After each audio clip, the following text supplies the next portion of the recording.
6 কারণে নারীরা জাহান্নামে যাবে সেটিও আমি বলবো। তার আগে আমি একটু জানতে চাই যে আপনারা এই কথা জানেন কিনা যে দুনিয়াতে 10 জন সাহাবী জান্নাতের সুসংবাদ পেয়েছেন, যাদেরকে আশারায়ে মুবাশশারা বলা হয়। শুনেছেন কিনা? কিন্তু নারীদের ব্যাপারেও যে জান্নাতের ফয়সালা করা আছে এটা কিন্তু আমরা শুনি নাই। কথা বলেন ঠিক কিনা? আমি এখন আপনাদের সামনে 14 জন জান্নাতি নারীর নাম বলবো। কতজন? আমার বন্ধুগণ, 14 জন জান্নাতি নারী। 1 নম্বরে হযরতে ফাতিমা রাদিয়াল্লাহু তাআলা আনহা, যার সম্পর্কে বলা হয়েছে সাইয়্যিদাতুন নিসাই আহলিল জান্নাহ, যিনি হলেন জান্নাতি রমণীদের সরদারিনী। সুবহানাল্লাহ বলেন। 2 নম্বরে হযরতে খাদিজা রাদিয়াল্লাহু তাআলা আনহা, তিনিও জান্নাতি। 3 নম্বরে হযরতে আয়েশা সিদ্দিকা রাদিয়াল্লাহু তাআলা আনহা, তিনিও জান্নাতি। 4 নম্বরে হযরতে হাফসা রাদিয়াল্লাহু তাআলা আনহা। 5 নম্বরে হযরতে আসিয়া আলাইহিস সালাতু ওয়াস সালাম। 6 নম্বরে হযরতে মরিয়ম আলাইহিস সালাতু ওয়াস সালাম। 7 নম্বরে হযরতে হাজরা আলাইহিস সালাতু ওয়াস সালাম। 8 নম্বরে সুমাইয়া রাদিয়াল্লাহু তাআলা আনহা। 9 নম্বরে উম্মে হারাম বিনতে মিলহান। 10 নম্বরে রুমাইসা বিনতে মিলহান। 11 নম্বরে সুরাইয়া আল আসাদিয়া। 12 নম্বরে রমি বিনতে মুআওয়াজ। 13 নম্বরে হযরতে উম্মে জামিলা। 14 নম্বরে নুসাইবা বিনতে কাব রাদিয়াল্লাহু তাআলা আনহা। তারা সবাই হলো আল্লাহর জান্নাতের মেহমান। আমার বন্ধুগণ, সবার কথা বলা সম্ভব হবে না, তবে একজনের কথা আমি বলবো, যার নাম সর্বশেষে বললাম, সে হচ্ছে নুসাইবা বিনতে কাব রাদিয়াল্লাহু তাআলা আনহা। সুবহানাল্লাহ বলেন। আমার বন্ধুগণ, ইনি হচ্ছেন সেই সাহাবী, নারী সাহাবী, যিনি হলেন আব্দুল্লাহ বিন কাবের বোন। তিনিও একজন সাহাবী। এবারে নুসাইবা বিনতে কাব রাদিয়াল্লাহু তাআলা আনহা ছোটবেলাতেই সব ধরনের যুদ্ধবিদ্যা তিনি শিক্ষা গ্রহণ করেছেন। কিভাবে করে তরবারি চালাতে হয় তিনি প্রশিক্ষণ নিয়েছেন, কিভাবে তীর চালাতে হয় তিনি শিখে ফেলেছেন, কিভাবে করে দ্রুত গতিতে ঘোড়া চালাতে হয় তিনি শিখে ফেলেছেন, কেমন করে বল্লম ছুঁড়ে মারতে হয়, খঞ্জর চালাতে হয় তাও শিখে ফেলেছেন ছোটবেলাতেই। আর জাহিলিয়াতের সময় ওই যুগে জানমালের কিন্তু নিরাপত্তা ছিল না। কথা বলেন ঠিক কিনা? এজন্য আত্মরক্ষার জন্য সবাই এগুলো প্রশিক্ষণ নিত, অনেকেই নিত। আমার ভাইয়েরা, ছোটবেলাতেই সব প্রশিক্ষণ তিনি নিয়েছেন। এমনকি মক্কার জমিনে কুরাইশদের ভিতরে এ কথা প্রচার ছিল যে আব্দুল্লাহ বিন কাবের বোন নুসাইবা, এ নারী হলে কি হবে, সাংঘাতিক নারী, সাংঘাতিক মহিলা। তার তরবারি এত দ্রুত গতিতে চলে, চোখে দেখা যায় না। তার তরবারির সামনে গেলে কেউ বেঁচে ফেরে না। আর ওই সময় তো প্রতিযোগিতা হতো কুস্তি লড়ার, ঘোড়ার দৌড়ের প্রতিযোগিতার, নির্দিষ্ট জায়গায় তীর নিক্ষেপ করে নিশানায় লাগাবার, এই ধরনের বিভিন্ন প্রতিযোগিতা হতো। সব প্রতিযোগিতায় নুসাইবা রাদিয়াল্লাহু তাআলা আনহা উত্তীর্ণ হয়ে যেতেন। আমার বন্ধুগণ, ইসলাম কবুলের পরবর্তী জীবনের কথা বলি। এই নুসাইবা রাদিয়াল্লাহু তাআলা আনহা, যিনি হলেন আব্দুল্লাহ বিন কাবের বোন, তিনি হঠাৎ করে নবীজির সঙ্গে একটা যুদ্ধের ময়দানে তিনি সুযোগ পেয়ে গেলেন, অংশগ্রহণ করার চান্স পেয়ে গেলেন। সেটার অন্য কোনো যুদ্ধ নয়, সেটা হলো ওহদের যুদ্ধের ময়দান। কোন যুদ্ধ বলেন? ওহদের যুদ্ধে কিন্তু অনেক নারীরা অংশগ্রহণ করেছে। সুবহানাল্লাহ বলেন। আমার ভাইয়েরা, এই যুদ্ধে নারীদের মধ্যে আম্মা জান আয়েশা সিদ্দিকা রাদিয়াল্লাহু তাআলা আনহা ছিলেন। তিনি হলেন নারীদের নেতা, নেত্রী। শুধু তাই নয়, উম্মে আম্মারা তিনিও ছিলেন, উম্মে আয়মান তিনিও ছিলেন, নবীজির আপন ফুফু সাফিয়া রাদিয়াল্লাহু তাআলা আনহা তিনিও ছিলেন, নুসাইবা বিনতে কাব রাদিয়াল্লাহু তাআলা আনহা তিনিও আছেন। আর অনেক নারী সাহাবী অংশগ্রহণ করেছেন। সব মিলে নবীজি প্রস্তুত করলেন হলো 1000। কতজন? নারী পুরুষ মিলে কতজন? 1000। আর ওইদিকে কুরাইশরা 3000-এর বেশি প্রস্তুত করে ফেলে, ধরে নিলাম 3000। এবার তাদের পরিকল্পনা হচ্ছে ভয়ঙ্কর, মারাত্মক পরিকল্পনা নিয়েছে তারা, কারণ এই ওহদের আগে যুদ্ধ হয়েছে হলো বদর, যেটা ইসলামের প্রথম যুদ্ধ, রক্তক্ষয়ী। এই যুদ্ধে আবু জেহেলকে তারা যখন হারায়া ফেলল, আবু জেহেল যখন বদরে নিহত হলো, এই প্রতিশোধ গ্রহণের জন্য ওহদের ময়দানে তারা ব্যাপক পরিকল্পনা হাতে নেয়। তারা কি করলো? নবীজিকে হত্যার জন্য 3 জন স্পেশাল কাফের সৈন্যকে তারা বাছাই করে আলাদা করলো। তাদের ডেকে বলল, শোনো, তোমরা শুধু একজন ব্যক্তিকে খুঁজে বের করে হত্যা করবা, সেটা হলো মুহাম্মদ বিন আব্দুল্লাহ। আর কারো সাথে তোমরা যুদ্ধ করবা না। এই একজনকে পেলেই তাকে হত্যা করে ফেলবে, তোমাদের কাজ শেষ। এভাবে করে আলাদা করে দায়িত্ব তারা বন্টন করে দেয়। শুধু তাই নয়, আরেকজন কৃতদাস গোলাম কুরাইশদের, যার নাম হলো ওয়াহশী ইবনে হারব। এই ওয়াহশী কুরাইশদের হলো গোলাম দাস। ওয়াহশীকে ডাকা হলো, প্রস্তাব দেওয়া হচ্ছে কুরাইশদের পক্ষ থেকে, ওয়াহশীরে শোনো, তুমি হচ্ছে গোলাম, তুমি হচ্ছে আমাদের কৃতদাস, তবে তোমার জন্য একটা সুখবর আছে, যদি আমাদের একটা প্রস্তাব মেনে নাও। এবার ওয়াহশী বলে, কি ধরনের প্রস্তাব? আমার মতো গোলামের কাছে কি আবার প্রস্তাব থাকতে পারে? কুরাইশরা বলতেছে, শোনো ওয়াহশী রে, তুমি গোলাম হতে পারো, কিন্তু তোমার ভিতরে একটা স্পেশাল গুণ আছে।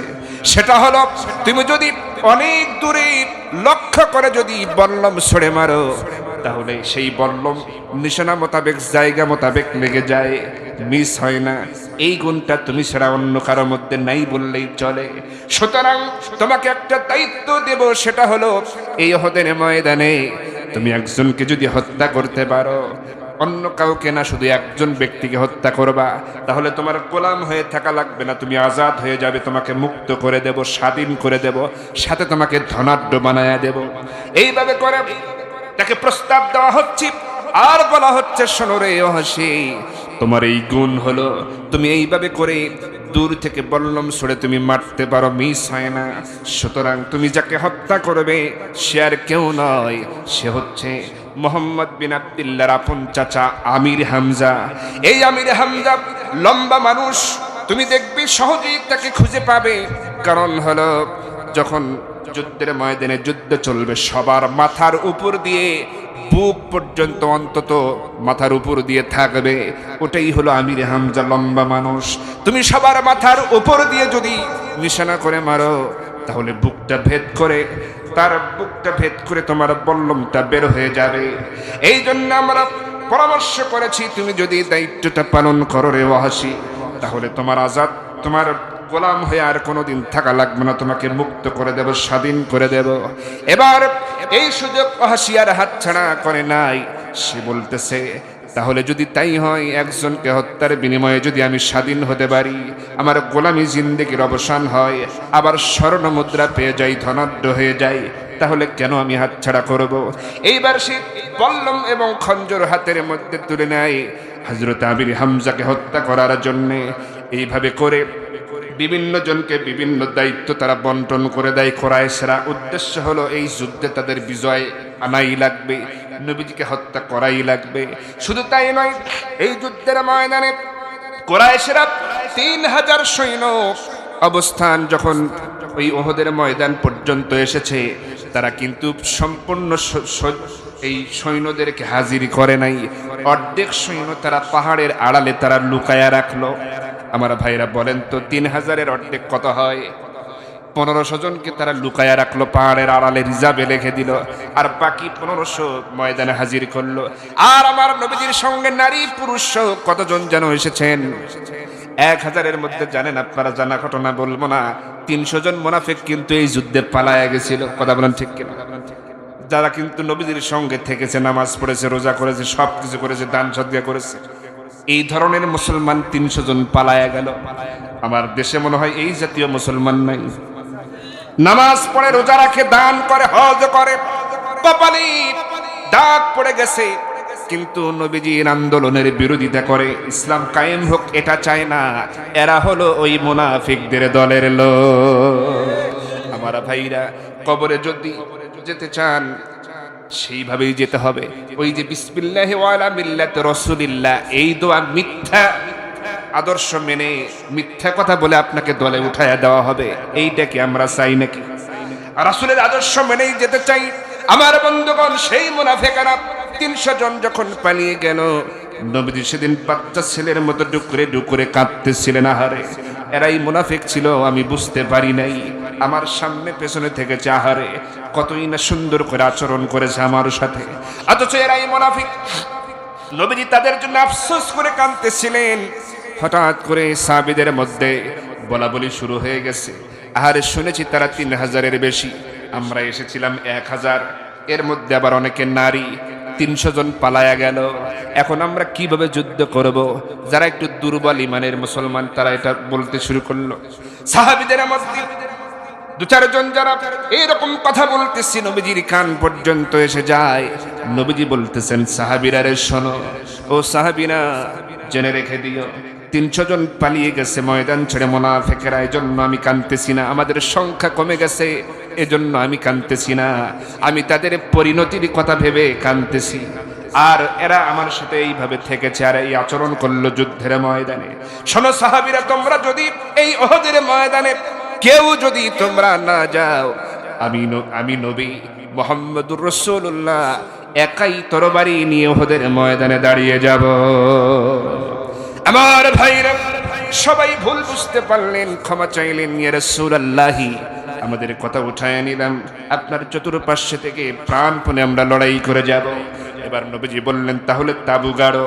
তাবু গাড়া হলো একদম সিরিয়াল মোতাবেক, নারীদের জন্য আলাদা তাবু গাড়া হলো। নবীজি আম্মা জান আয়েশাকে ডেকে বলছেন, আয়েশা রে, তোমরা একটা কাজ করবে, তোমরা নারীরা পানি গরম করতে থাকবে, কারণ আমি জানি এই মুজাহিদরা যখন যুদ্ধে জড়িয়ে পড়বে, মুজাহিদরা আক্রান্ত হবে, ক্ষতবিক্ষত হবে, তাদের সেবার প্রয়োজন হবে, ক্ষতস্থানগুলো থেকে রক্তগুলো মুছে দিতে হবে, পানি দিয়ে ধুয়ে এরপরে নরম কাপড় দিয়ে মুছে পরিষ্কার করে দিতে হবে, ব্যান্ডেজ করে দিতে হবে। তোমরা সেবা শুশ্রূষার জন্য নরম কাপড় গরম পানি রেডি করতে থাকো। আর শোনো রে আয়েশা, তোমার কাছে 2 জন নারী সাহাবীকে আমি একটু চেয়ে নিতে চাই, কারণ তুমি তো হলো নারীদের পক্ষ থেকে নেতৃত্ব দিচ্ছ, তোমার অনুমতি ছাড়া নিলে কেমন হয়? আম্মা জান আয়েশা বলছেন, ইয়া রাসূলুল্লাহ, এটা আপনি কেমন কথা বলছেন? আপনার গায়ে যুদ্ধের পোশাক, আপনার মাথায় হলো লোহার হেলমেট, আপনি হলেন এই যুদ্ধের সেনাপতি, আর আমার কাছে অনুমতি চাচ্ছেন? ইয়া রাসূলুল্লাহ, এমন করে বলবেন না। কাকে কাকে লাগবে, কোন 2 জন নারীকে আপনি নিয়ে যাবেন, নিয়ে যান, কি দায়িত্ব দিবেন দিয়ে দেন। এবার আমার নবীজি খুশি হয়ে গেলেন আম্মা জান আয়েশার কথায়। নবীজি এবার প্রথমে ডাকলেন তার আপন ফুপু সাফিয়া রাদিয়াল্লাহু তাআলা আনহাকে, ডেকে বলতেছেন, আমার ফুপু জান, এই যে আপনার হাতে একটা তরবারি আমি উঠাইয়া দিলাম, ফুপু জান আপনি এই তাঁবুর পাশে একটু দাঁড়ায়া থাকবেন তরবারি হাতের মধ্যে নিয়া, আর চতুর্দিকে একটু তাকাবেন ঘন ঘন, দেখবেন দূর থেকে কোনো শত্রু আসে কিনা এই তাঁবুকে লক্ষ্য করে আক্রমণ করার জন্যে। এটা দেখা মাত্রই আপনি একটু জানায়া দিবেন, সিগন্যাল দিবেন, সতর্ক করে দিবেন, এটাই আপনার কাজ। এবার হযরতে সাফিয়া রাদিয়াল্লাহু তাআলা আনহা বলেন, ভাতিজা মুহাম্মদ, বুঝতে পেরেছি তুমি কেন আমাকে দায়িত্বটা দিয়েছো, তুমি ভালো করেই জানো আমার বয়স একটু বেশি। বয়স বেশি হলে কি হবে, আমি সাফিয়ার চোখ ফাঁকি দিয়ে আসার ক্ষমতা কারো নাই। শোনো ভাতিজা, প্রয়োজনে আমার তরবারি তার সাথে কথা বলবে। নারী হয়ে কথা বললেন। আমার ভাইয়েরা, এবার নবীজি আরেকজন নারী সাহাবীকে দিলেন, তিনি আর কেউ নয়, এই যে নুসাইবা বিনতে কাব রাদিয়াল্লাহু তাআলা আনহা, যার নাম বললাম 14 নম্বর জান্নাতি নারীদের তালিকার শেষ নম্বর, যার নাম বললাম নুসাইবা বিনতে কাব রাদিয়াল্লাহু তাআলা আনহা। তাকে ডাকলেন। নবীজি বললেন, নুসাইবা রে, তোমার দায়িত্ব হলো তুমি এক হাতে পানির জগ নিয়ে থাকবা, আর এক হাতে গ্লাস নিয়ে থাকবা। পানির জগ এবং গ্লাস নিয়ে তাঁবুর সামনে দিয়ে তুমি হাঁটাহাঁটি করবা। তোমার কাজ হবে হলো, মুজাহিদরা যখন লড়াই করবে, যুদ্ধ করবে, তাদের ঘাম ঝরে যাবে, আর ঘাম ঝরতে ঝরতে কারো কারো পানির তৃষ্ণা লাগবে, পানি খাওয়ার জন্য তাঁবুর কাছে দৌড়ে চলে আসবে।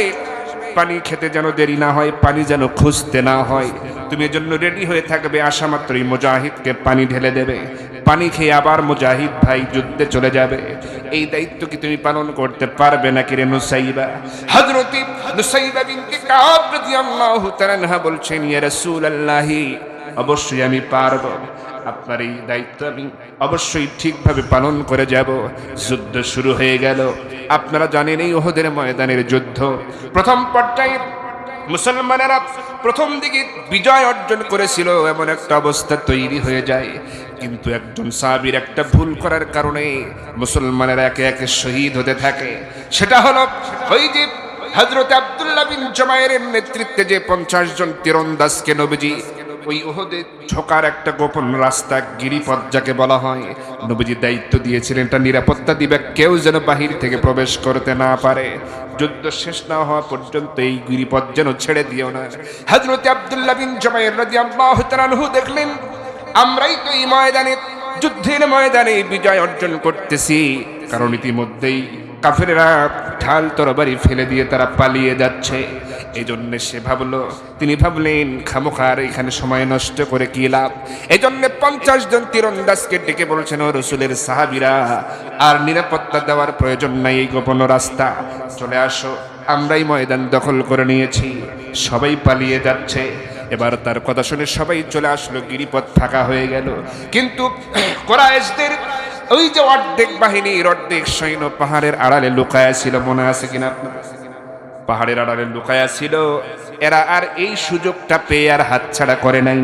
এই অর্ধেক সৈন্য যখনই দেখেছি গিরিপথটা ফাঁকা হয়েছে, কেউ নাই, এবার হঠাৎ করে আচমকা তারা এই গিরিপথ দ্বীপ আক্রমণ শুরু করে দিল। সাঁড়াশি আক্রমণ, পেছন থেকে এমন ভাবে আক্রমণ শুরু করে দিল, এবার মুসলমানেরা মুজাহিদেরা দিশেহারা হয়ে যায়।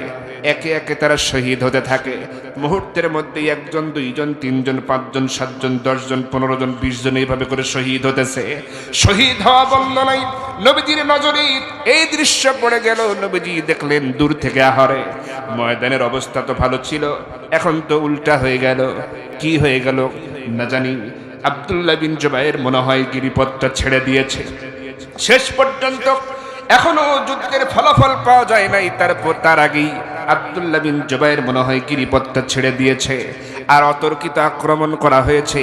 আমার সাহাবীদেরকে তারা একে একে শহীদ করে ফেলতেছে। নবীজি আবার বলতেছেন, তার পাশে যারা নিরাপত্তা দিচ্ছিল তাদেরকে ডেকে বলছেন, আলী রে, ওরে আলী, ওরে আবু উবাইদা, ওরে কাতাদা, ওরে দাজানা, তাড়াতাড়ি করে তোমরা চলে যাও, আমাকে নিরাপত্তা দেওয়া লাগবে না, তাড়াতাড়ি করে ওই জায়গায় চলে যাও, দেখো তোমার ভাইদেরকে শহীদ করা হচ্ছে, ওখানে একটু যাও, ওখানে গিয়ে তরবারি ধরো, আমার কাছে থাকা লাগবে না। নবীজির অর্ডার শুনে, নবীজির আদেশ শুনে আর দেরি করা নাই, সবাই দৌড়ে চলে যায় মুজাহিদদের কাছে। লড়াই চালাচ্ছে কিন্তু কোনো ফল পাওয়া যাচ্ছে না। 1 জন 2 জন করে শহীদ হতেই আছে, বন্ধ নেই।